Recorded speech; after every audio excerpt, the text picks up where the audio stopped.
പൊതുസ്ഥലങ്ങളിലുള്ള മരങ്ങളൊക്കെ ഉണ്ടല്ലോ, അതുപോലെ തന്നെ വ്യക്തികളെ സ്ഥലത്തൊക്കെ നിൽക്കുന്ന അപകടകരമായ മരങ്ങൾ. ഇപ്പം നിങ്ങൾക്കറിയാലോ, ഇപ്പോൾ ഇവിടെ അടുത്തൊരു സ്ഥലത്ത് ഒരു ബസ്സിൻ്റെ മുകൾക്ക് മരം മുട്ട്, പൊതു സ്ഥലത്തുള്ള മരം മുട്ട് ഒരു കുട്ടി മരിക്കുകയൊക്കെ ചെയ്തു. പക്ഷേ ഈ സംവിധാനങ്ങളൊക്കെ വെട്ടി മാറ്റാനുള്ള ഒരു സംവിധാനം പഞ്ചായത്തിനും അതുപോലെ തന്നെ മുനിസിപ്പാലിറ്റി ഇങ്ങനെയുള്ള സാധനത്തിനൊക്കെ ഇല്ലേ? പിന്നെന്താ, സർക്കാരിൻ്റെ ഉത്തരവുണ്ടോ? ഉണ്ട്, സർക്കാർ ഉത്തരവുണ്ട്. പല മേഖല സ്ഥലങ്ങളിൽ പിന്നെ ഇപ്പോഴും അപകടമായിട്ട് നിൽക്കുന്ന അവസ്ഥകളാണ് കാണുന്നത്. അത് മുറിച്ചു മാറ്റാൻ ഗവൺമെൻറ് ഉത്തരവിട്ടിട്ടുണ്ട്.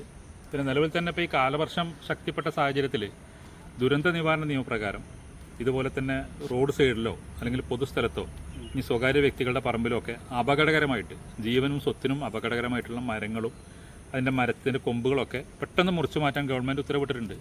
പിന്നെ ജില്ലാ കളക്ടർമാരാണ് ദുരന്ത നിവാരണ അതോറിറ്റിയുടെ ജില്ലാതലത്തിലെ ചെയർമാൻമാർ. അപ്പോൾ അവരും തന്നെ ഈ നിർദ്ദേശം താഴെയുള്ള ഓഫീസുകൾ കൊടുത്തിട്ടുണ്ട്. അപ്പോൾ ഇതിൽ ഏറ്റവും പ്രധാനപ്പെട്ട പങ്കുവഹിക്കുന്നത് ഗ്രാമപഞ്ചായത്ത് സെക്രട്ടറിമാർ അതുപോലെ തന്നെ മുനിസിപ്പൽ സെക്രട്ടറിമാരൊക്കെയാണ്. അവർക്ക് ദുരന്ത നിവാരണ നിയമപ്രകാരം തന്നെ ഇത്തരം മരങ്ങൾ മുറിച്ചു മാറ്റാം. ഗ്രാമപഞ്ചായത്ത് തലത്തിൽ തന്നെ ട്രീ കമ്മിറ്റികൾ പ്രവർത്തിക്കുന്നുണ്ട്. ഈ ട്രീ കമ്മിറ്റികൾ സോഷ്യൽ ഫോറസ്ട്രി ഉദ്യോഗസ്ഥന്മാർ, വില്ലേജ് ഓഫീസർമാർ ഒക്കെ ഉണ്ട്. ബന്ധപ്പെട്ട സെക്രട്ടറിമാർ കമ്മിറ്റി വിളിച്ചുകൂട്ടി അപകടാവസ്ഥയിലുള്ള മരങ്ങളോ മരത്തിൻ്റെ കൊമ്പുകളോ ഒക്കെ വളരെ പെട്ടെന്ന് തന്നെ മുറിച്ചു മാറ്റി അതിൻ്റെ ചെലവ് കൊടുക്കാം. എന്നിട്ട് ദുരന്ത നിവാരണത്തിൻ്റെ ഫണ്ടിൽ നിന്ന് ആ പൈസ ഈടാക്കാം എന്നാണ് പറയുന്നത്. ഇനി സ്വകാര്യ വ്യക്തികളുടെ പറമ്പിലുള്ള മരങ്ങളാണെങ്കിൽ ഈ സ്വകാര്യ വ്യക്തികൾക്ക് പെട്ടെന്ന് തന്നെ നോട്ടീസ് കൊടുക്കുക. പഞ്ചായത്ത് രാജ് മുനിസിപ്പൽ നിയമപ്രകാരം തന്നെ നോട്ടീസ് കൊടുക്കാം. നോട്ടീസ് കൊടുത്തിട്ടും അവർ അപകടകരമായ മരങ്ങൾ മുറിച്ച് മാറ്റിയിട്ടില്ലെങ്കിൽ, അങ്ങനെ വ്യക്തികൾ മുറിച്ച് മാറ്റിയിട്ടില്ലെങ്കിൽ ഗ്രാമപഞ്ചായത്തുകൾക്കും മുനിസിപ്പാലിറ്റികൾക്കും അത് നേരിട്ട് തന്നെ തീരുമാനമെടുത്ത് മുറിച്ച് മാറ്റാവുന്നതും ശേഷം ആരാണോ ആ വ്യക്തിയിൽ നിന്ന് റവന്യൂ റിക്കവറി നിയമപ്രകാരം ആ പൈസ ഈടാക്കുകയും ചെയ്യാം. അപ്പോൾ എന്തായാലും ഗവൺമെൻറ് ഇതിനുള്ള വ്യക്തമായ ഉത്തരവുകൾ ഇറക്കിയിട്ടുണ്ട്. അപകടകരമായി നിൽക്കുന്ന മരച്ചില്ലകളോ മരങ്ങളോ പൊതുസ്ഥലത്തോ റോഡ് വക്കിലോ ഒക്കെ ഉണ്ടെങ്കിൽ അടിയന്തരമായിട്ട് മുറിച്ചു മാറ്റാനുള്ള നിർദ്ദേശം ഗവൺമെൻറ് കൊടുത്തിട്ടുണ്ട്.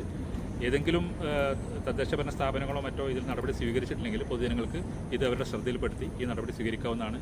ഇങ്ങനെയുള്ള അപകടങ്ങൾ ഒഴിവാക്കാനുള്ള ശ്രമം നടത്താവുന്നതാണ്.